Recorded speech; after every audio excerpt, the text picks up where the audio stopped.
माझं तसं ह्या समोर पहिल्यांदाच मी भाष्य करतोय की माझे आयडियल असलेले आमदार श्री कपिल पाटील साहेबांनी दिली. माझे आयडियल एवढ्यासाठी आहे, त्यांचे माझं ही दुसरी भेट आहे प्रत्यक्षात. पण तरीसुद्धा मागच्या 15 वर्षापासून मी तुम्हाला फॉलो करतो सर. आणि आयडियल एवढ्यासाठी बनवलं आहे की तुम्ही पुरोगामी जरूर आहात, पण माझ्या मते तुम्ही फॉरवर्ड पुरोगामी आहात.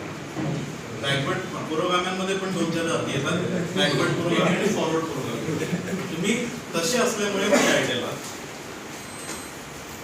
व्यासपीठावर जमलेले सगळे माझे सुशिक्षित भूमिपुत्र बांधव, मी आज माझे काही विचारपुष्प आपणासमोर ठेवतोय.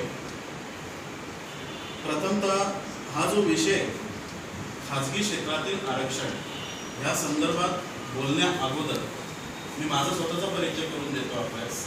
परिचय एवढ्यासाठी नाही की मी फार कोणी मोठा आहे वगैरे त्याच्यासाठी, परिचय एवढ्यासाठी की मी योग्य व्यक्ती आहे या विषयावर बोलण्यासाठी. त्याचं कारण सांगतो. सन 2002 साली मी खाजगी क्षेत्रात आरक्षण याविषयी माझी एमफिलची थिसिस लिहिली. आणि आपल्या माहितीसाठी सर, आजपर्यंत मला PhD करता नाही आली त्या विषयात. का नाही आली तो विषय नंतरचा, पण मी करू नाही शकलो हे मी मान्य करतो. राहिला प्रश्न, मी स्वतः भिवंडी तालुक्यातील दापोडे गावातील स्थानिक आगरी भूमिपुत्र आहे.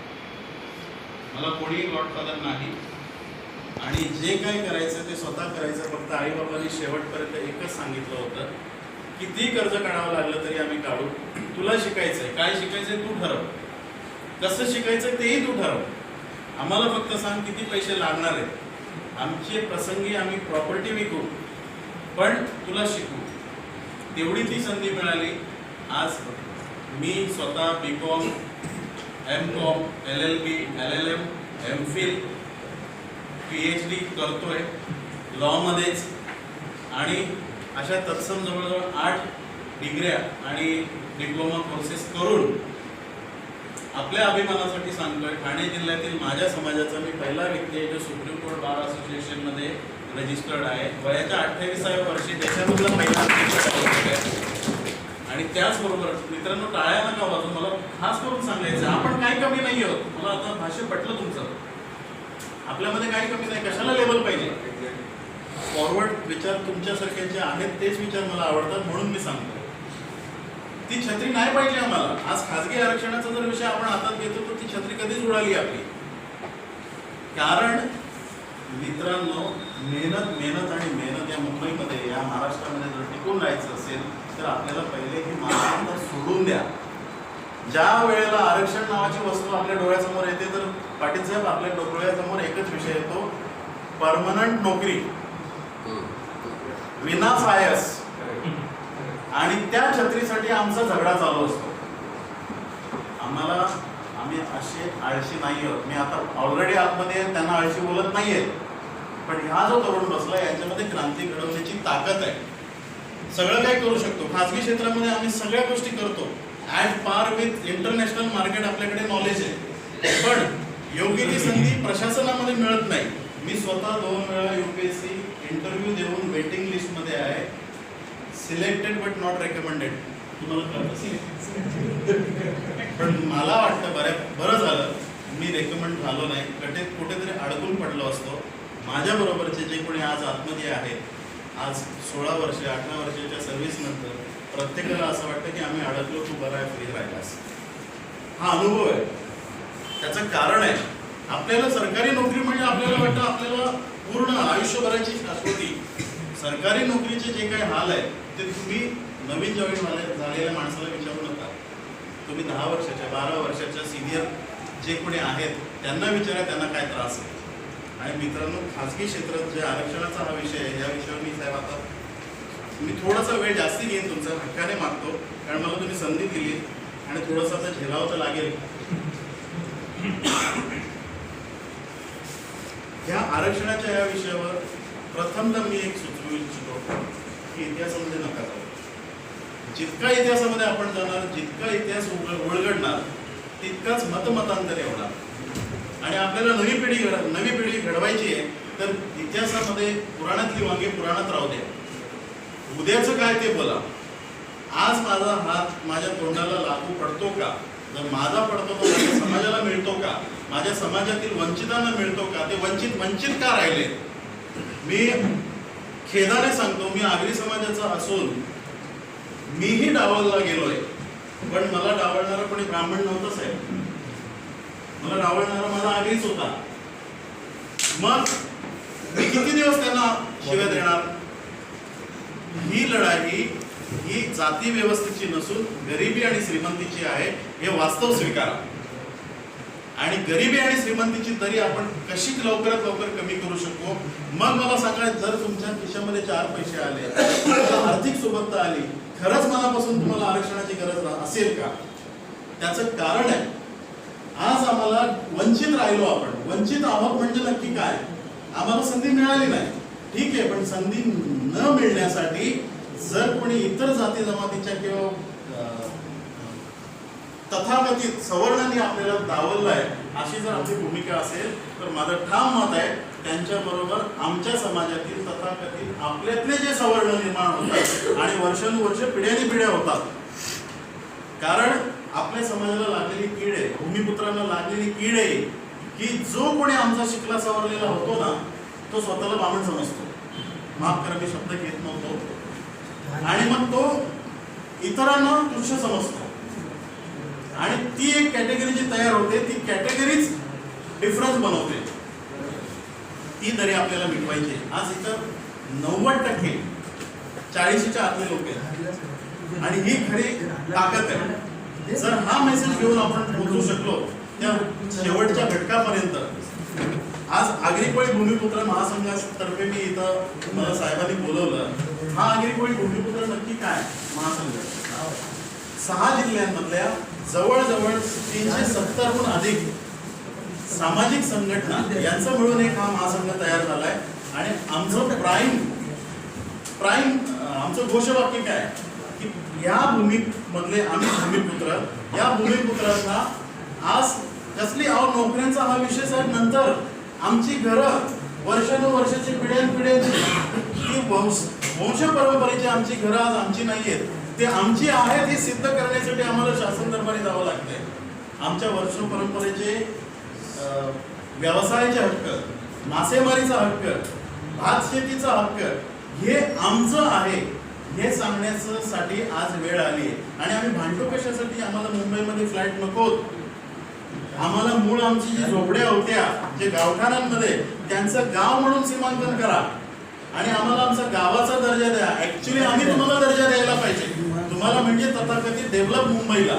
आज तुमच्याकडून आम्ही सांगतो की आमच्या गावाला तुम्ही अस्तित्व मान्य करा. आज मुंबईचे कोळीवाडे 181 गावठाण आणि कोळीवाडा, त्या 181 पैकी शासनाच्या परिपत्रकांमध्ये किंवा शासकीय नोंदीमध्ये फक्त 81 शिल्लक आहेत. 100 कुठे गेले? मारले का?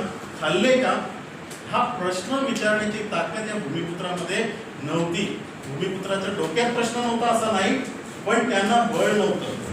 आणि ते बळ देण्याचं काम हे भूमिपुत्र महासंघातर्फे आम्ही विविध प्रकारे करतोय. आपल्याला माहिती आहे ठाणे जिल्ह्यामधल्या ठाणे सिटी मधली क्लस्टरची योजना संविधानिक मार्गाने आम्ही शिकलोय. आता आम्हाला माहिती आहे आमचा हक्क काय, आमच्या गावांचं अस्तित्व, आमच्या घरांचं अस्तित्व तुम्ही नाकारत असाल. ठाण्यामध्ये ऐतिहासिक 1,37,000 पार्टिसिपेंट, 1,37,000 हरकती नोंदवल्या भूमिपुत्रांच्या आणि त्यांची प्रत्येकाची सुनावणी आम्ही भूमिपुत्र महासंघातर्फे तिथे घेतली आणि ती योजना शासनाला वाचनात गुंडाळावी लागली. भले अध्यादेश आला नाही, येईल तो नक्की. हे कधी होऊ शकतं? आपल्या शिक्षणाचा फायदा आपल्या समाजासाठी योग्य त्या पद्धतीने आपण करू शकलो तर सोसायटी ॲट लार्ज म्हणून आपल्याला भरपूर काही करण्याचे विषय आहेत.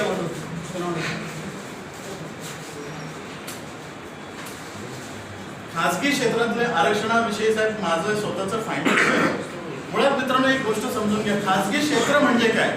जसं सरकारी क्षेत्रातले आरक्षण किंवा सरकारी नोकरी म्हणजे शाश्वती, सरकारी नोकरी म्हणजे काम करा किंवा नका करू अशी गॅरंटी असते. त्या उलट खाजगी क्षेत्र म्हणजे नफा. नफा कमवण्यासाठीच खाजगी क्षेत्रामध्ये बिल्डर्स येतात, सगळ्या प्रकारचे खाजगी क्षेत्र.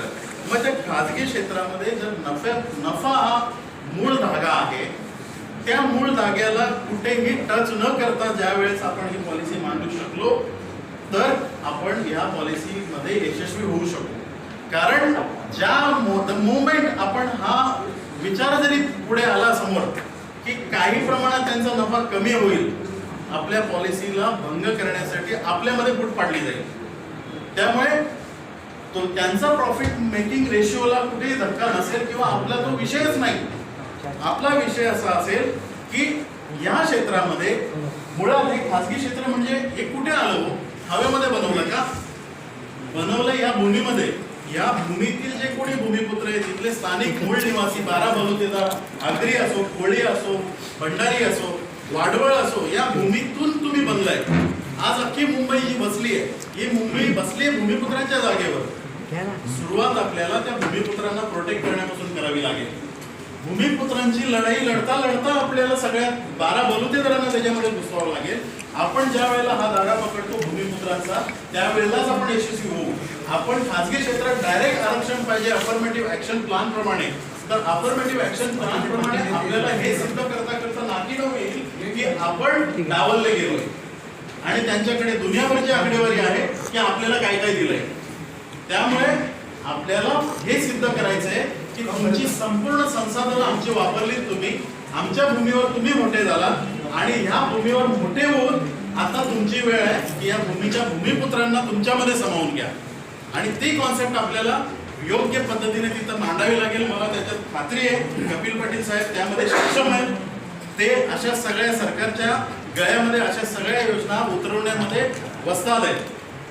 त्यामुळे त्या पद्धतीने आपण पुढे जाऊ हे मला खात्री आहे.